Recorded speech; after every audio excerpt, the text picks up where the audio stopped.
I want to take as my text this morning, and for the coming weeks we're going to be looking at texts from, as they appear in the lectionary, from the letter of James.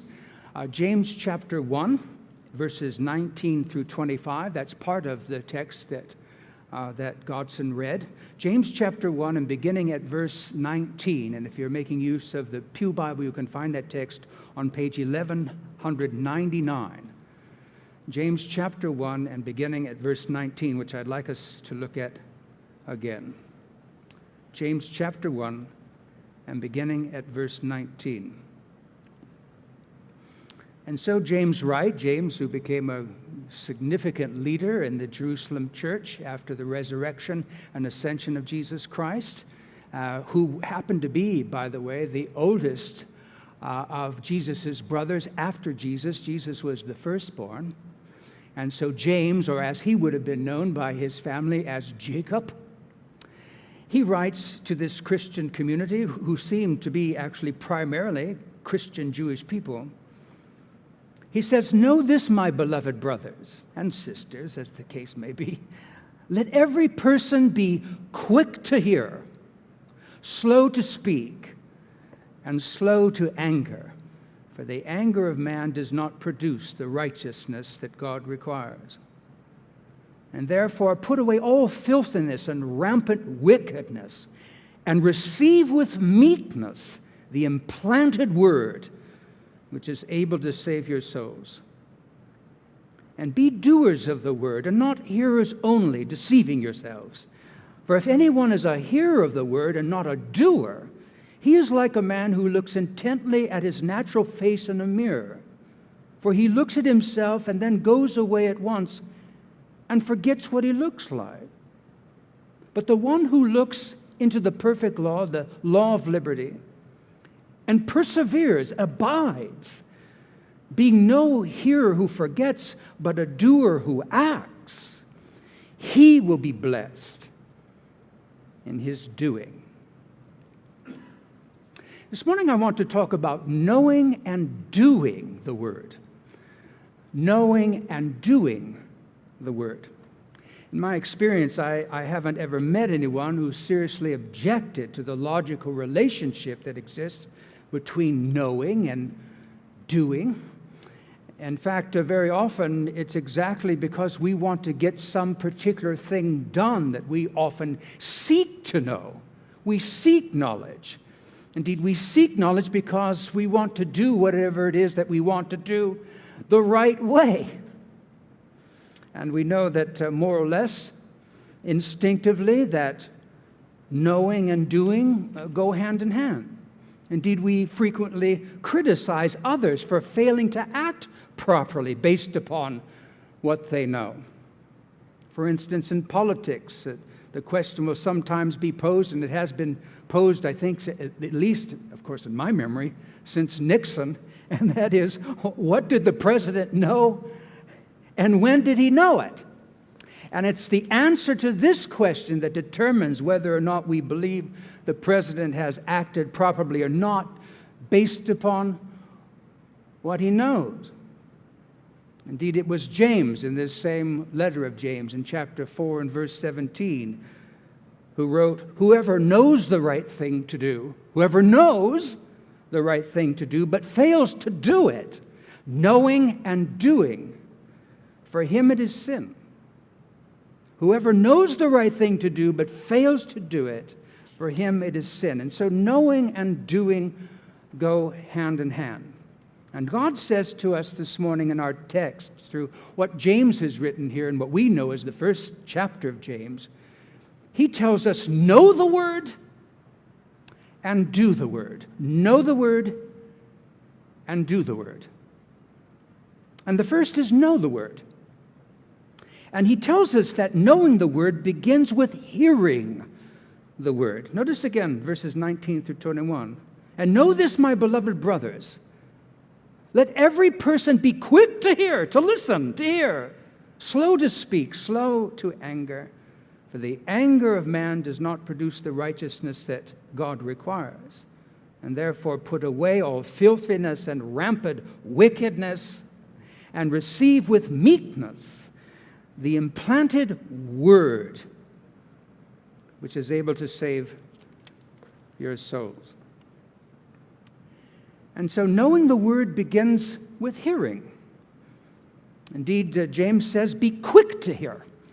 In fact, in the Greek, the verb to hear is in the present imperative. We might translate this, be always quick to hear, always. It's a command, and you should always be doing it, which is the significance of the present tense. And to be quick to hear, it means, if you like, to be ready to hear, to be eager to hear. You know, what has God said? What has God said in His Word? And what is God saying to me now through what He said? This is what it means to be quick to hear. And then James says, be slow to speak. We usually get this turned around, right? There's sort of a hint in our anatomy. You know, we have one mouth and two ears, what might suggest we might listen twice as much as we talk. Mea culpa. Be slow to speak. If it means anything, I suppose, at the very least, it means to listen as much as, or more, or at least before you speak. This reminded me of something that Fran Lebowitz wrote. She wrote this. She said, think before you speak and read before you think. I think that's the great. Think before you speak and read before you think. Now, this is interesting because of when we're talking about hearing and listening, how it relates to hearing with us. Right? When I'm reading the Scriptures, I'm hearing it. When I'm reading it to you, you're hearing it. And so reading and hearing is, so that's why I thought of what she said. Think before you speak and read before you think. And we talk about what would Jesus do? Well, in order for you to know what would Jesus do in your particular circumstance, you need to know what He did. And how do you know what He did? Well, you might want to pick up the Gospels and read and hear. In fact, I remember doing a Bible study, an African Bible study. We're looking at the text, read it 3 times, what's a word or phrase, and what does it mean, and what's God telling you to do. And I remember the group that I was doing it with, they were shocked by what Jesus said and what He was doing. And I think we're shocked because we're not altogether familiar with it, right? But for us living in the modern age, indeed, to read and to hear go hand in hand. In ancient times, as you know, the people didn't own Bibles. It wasn't until, the 16th century that you had the printing press, which made written material accessible for common people if you happened to have the ability to read. But in the ancient world, those were rare items. They would be owned by synagogues or churches that usually met in the homes of richer people, and certain texts would be copied and so forth. But the people themselves didn't own them. They would go to the church and hear them, which, by the way, they had a greater ability for hearing and remembering things, just like as if a person loses their sight. The other senses take over for it. I mean, I can't remember anything. I'm always constantly saying to people, give me a note, write me a note. But in the ancient times, their ears were very attuned. And if you can imagine Jesus going around and saying, I mean, how many times do you suppose He told the parable of the sower? Well, He told that parable over and over and over again. In fact, this relates to what confidence you might have in the New Testament. Modern people would say, oh my gosh, well, it was written 30 years after Jesus did it. Well, first of all, the apostles are with Him all the time while He's saying those things over and over again. They've got this great memory because they're all trained to memorize. And then they've been saying it for 30 years. I would have imagined that it would be rather a piece of cake to write down what you've been saying for 30 years. But that's the situation with the ancient world, hearing or listening to the Word in a private or public setting because they didn't have Bibles, but we do have Bibles. And there's maybe some sort of a left-handed directive, I think, that we should read them because we can read them. In fact, I think the statistic I remember from a few years back that the average American home owns 2.75 Bibles. I don't know what a 3/4 of a Bible looks like, but that's just an average. Well, let's just take a poll here. Raise your hand if you have a Bible at home. Well, there you go. I won't ask you where it is, but you got them, right? In fact, Patrick Morley, in his great book, Man in the Mirror, he wrote this. He said, "Personally, I have never known anyone whose life has changed in any significant way apart from a regular study of the Word of God." And so James says, be quick to hear and slow to speak. And then he adds this interesting thing. He says, and be slow to anger. That is really, it's sort of convicting, right? Slow to anger, slow to speak, quick to hear. And I think in general, we get these all sort of mixed up. But he says, be slow to anger. Hold off, right? And he adds, because human anger does not result in the righteousness of God.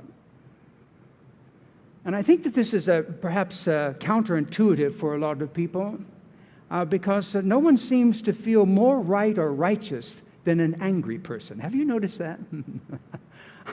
If you want to find somebody who feels right and righteous, go find an angry person. But James is saying what you might think is going on maybe isn't. In fact, someone has written this. This person writes, and in my experience, it's not that people get angry so much about that which actually threatens what is true and good in God's eyes.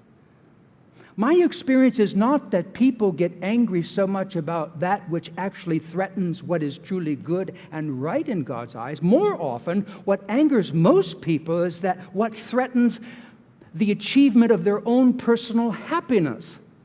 That which stands in the way of them getting their way. Of course, in a culture where the achievement of personal happiness is regarded as a divine right, anger about not getting one's own way automatically becomes a righteous cause, a battle against evil. And so no one feels more righteous than the person who feels that he or she must fight against whatever is standing in the way of him or her getting his or her own way. Something about that sort of rings true.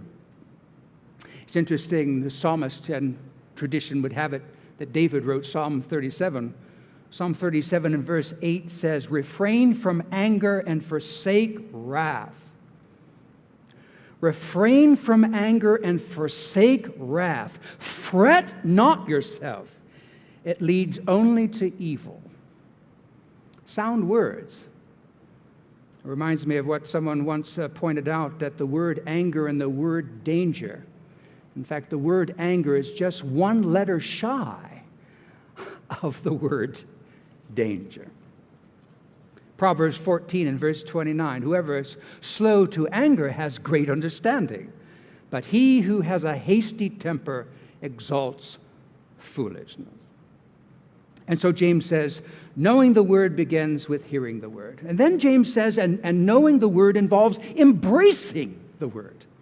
I think a lot of Christian people, wherever your Bible happens, wherever your 2.75 Bibles happen to be in the house, it's kind of like, or we maybe use it as a talisman, and we tell stories about the soldier who had a pocket New Testament and it saved his life because the bullet hit the Bible, and so now I always carry a Bible in my front pocket or some other such thing like that. Or we give them as gifts. I'm a priest. Do you know how many gift Bibles I've gotten? Well, get him a Bible, because he's a priest. He wouldn't have one of those. But anyway, and I read them, so if you want to give me a Bible, that's fine. But notice that. He says that knowing the word involves embracing the word. Notice verse 21. And therefore put away all filthiness and rampant wickedness. In fact, we would never say that. We just say, we don't talk like that anymore. When I was a kid growing up, people talk like that. What a dirty old man, or you, your filthy mouth and all. And anybody remember, do you remember the taste of the soap You know, I don't think that now they would arrest. Well, never mind. Maybe they should. I don't know. But it reminds me of something that Bishop Ryle, who was a bishop in Livermore. I'm from California. Liverpool, excuse me. Liverpool in the mid 19th century. And he said, he talked about these wild, feral dogs in town, and they would all hang together, in their little troop or their little, pack. And he said, they stunk to high heaven. He said, they didn't think they stunk, but we could smell them. And we don't always, when we're sinners and we're all around sinners, we may not think that sin is all that sinful. And so this kind of language might seem melodramatic. But in the eyes of God, one only has to look at the cross to wonder just how serious God is about sin. But he says, therefore put away all filthiness and rampant wickedness, and receive with meekness the implanted word, which is able to save your souls. And so he says, put off your sin like dirty clothes, basically. Don't nurse your sin. Don't cling to it. Reject it is what he's saying. Cast it off like old garments that you don't. In fact, I haven't worn a belt in a long time, and I had to wear a belt recently. And this belt that I had, it was kind of falling apart, and so I got to go over to the mall today and get a new belt. You know what I'm going to do with the old belt when I get the new belt? I'm going to trash that dude. I don't want it anymore. That's what he's saying here. Cast off your sin like dirty garments. And then he says, and then embrace the word. Cast off sin, reject that, and then embrace the word. Receive it, embrace it, make it your own. It's not just for the priest. Now, people who think that, like we pay him to do that.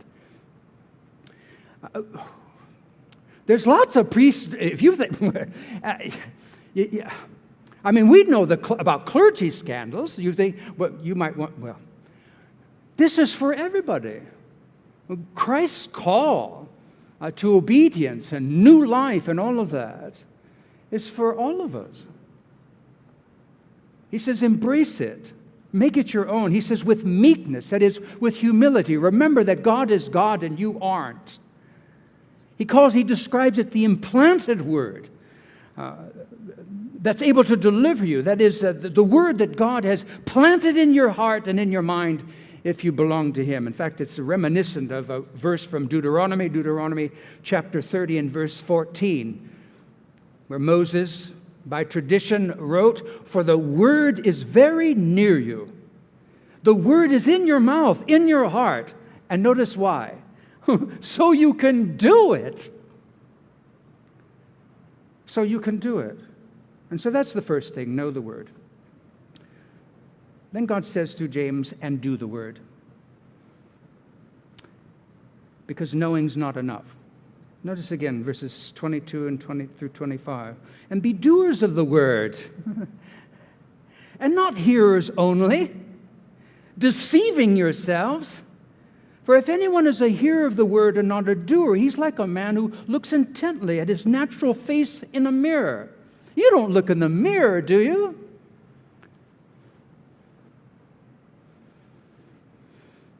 He's like a man who looks at his face in the mirror. And then he goes away and at once he forgets what he looks like. That's what a hearer, just hearing. He sees it and then he's off. But the one who looks intently into the perfect law, that's the Word of God, the law of freedom, the law of liberty, makes me think of Cranmer's words, whom to serve is perfect freedom.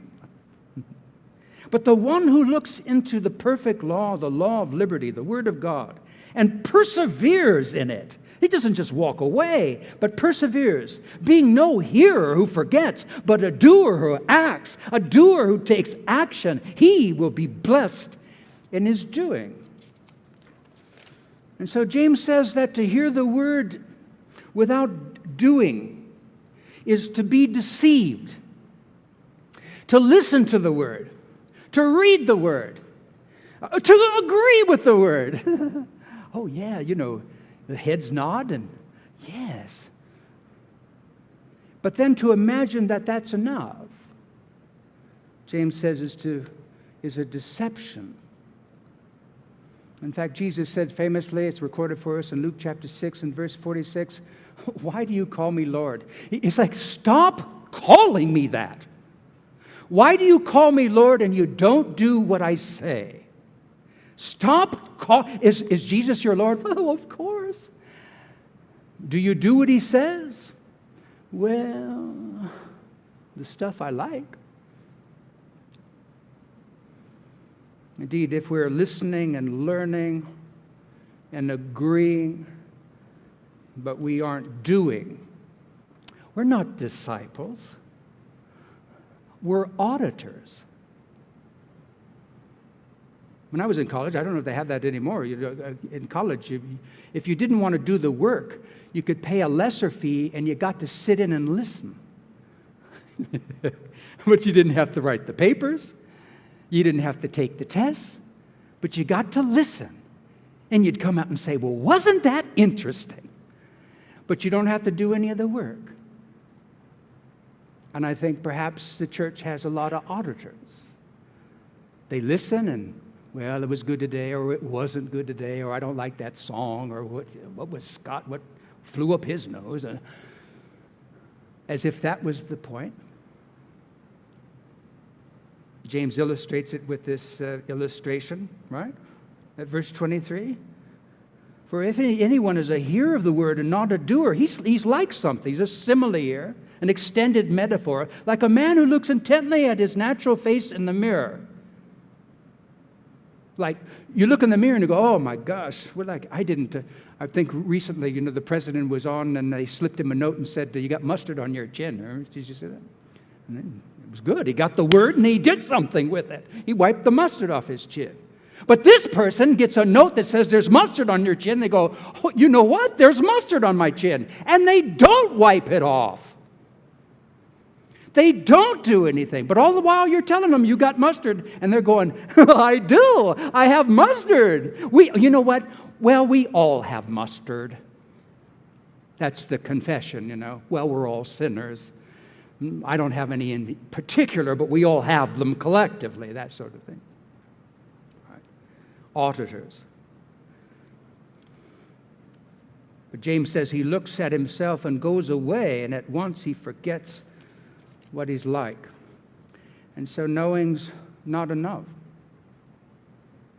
Finally, James says that doing what we know is where the blessing lies. I think that maybe there's not a few people who need to be convinced about it. And maybe it is because of so little experience. Faith oftentimes makes you take a step forward into something. In fact, it often does, into the unknown. He's telling me to do something that he says is going to be a blessing, but where I'm standing, it doesn't sound like a blessing. It sounds like this burden, this duty. But if God is working in your heart, you might say, well, you know what? That's what it looks like to me. But he's saying it's going to be a blessing.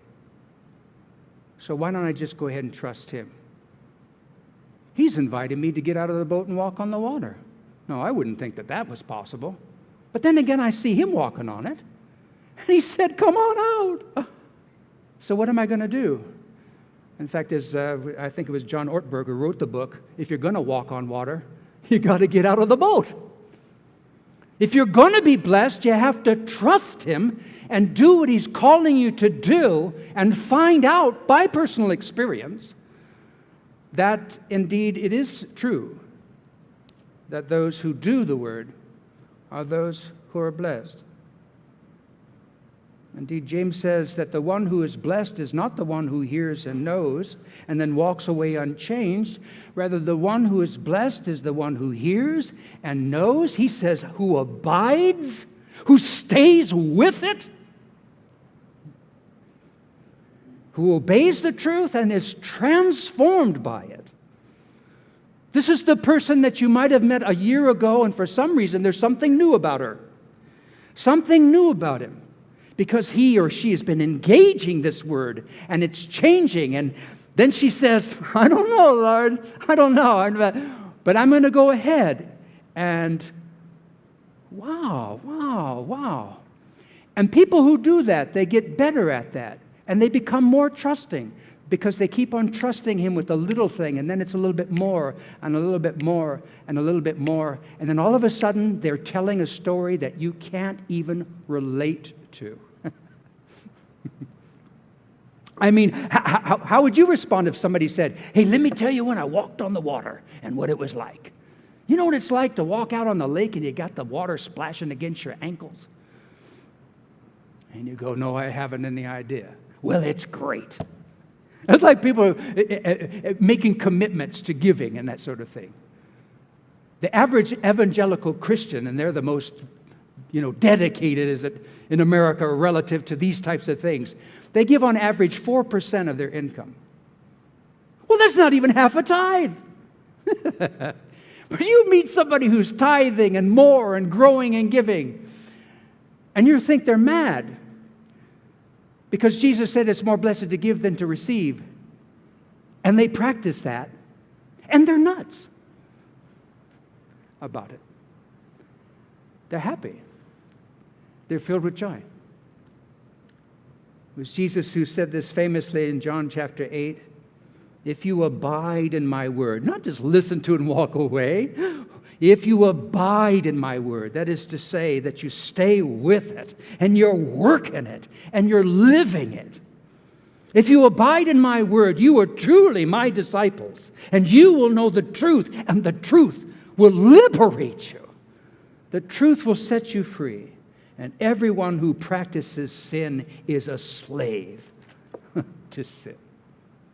Freedom and slavery. Donald Miller, in his best-selling book, Blue Like Jazz, wrote this. He said, what I believe is not what I say I believe. What I believe is what I do. Or Leslie Vernick, in her book, listen to this title, How to Act Right When Your Spouse Acts Wrong. Those are both convicting and helpful. She wrote this. She said, some of us may not be growing spiritually simply because we don't put into practice the things that God teaches us. Indeed, the Christian life isn't just about knowing. The Christian life is about knowing and doing. And I'd be surprised to find anyone listening this morning, either present or on the live stream, who would disagree with that.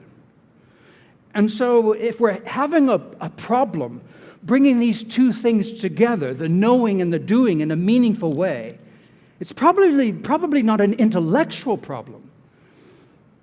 It's a volitional problem. The problem is not in our mind. The problem is in our will. And so in all likelihood, the question is not, what do you know? But instead, what are you going to do? In fact, that's a pretty good question.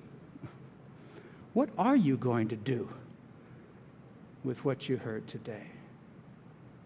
Knowing and doing the word. Let us pray.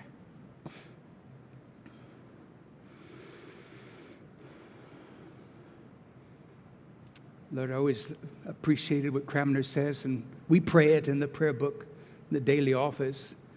To know you and to serve you is perfect freedom. That's exactly what Jesus said. And he said it because that was his experience too. I do always those things that please the Father. To get to the place where sin is a problem rather than obedience, that's a grand day.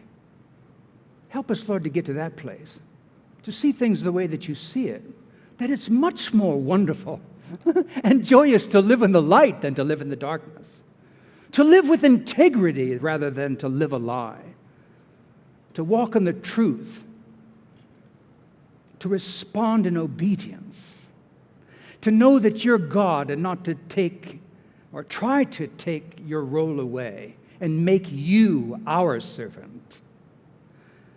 Help us, Lord, to move in that direction, to take our lives into that lane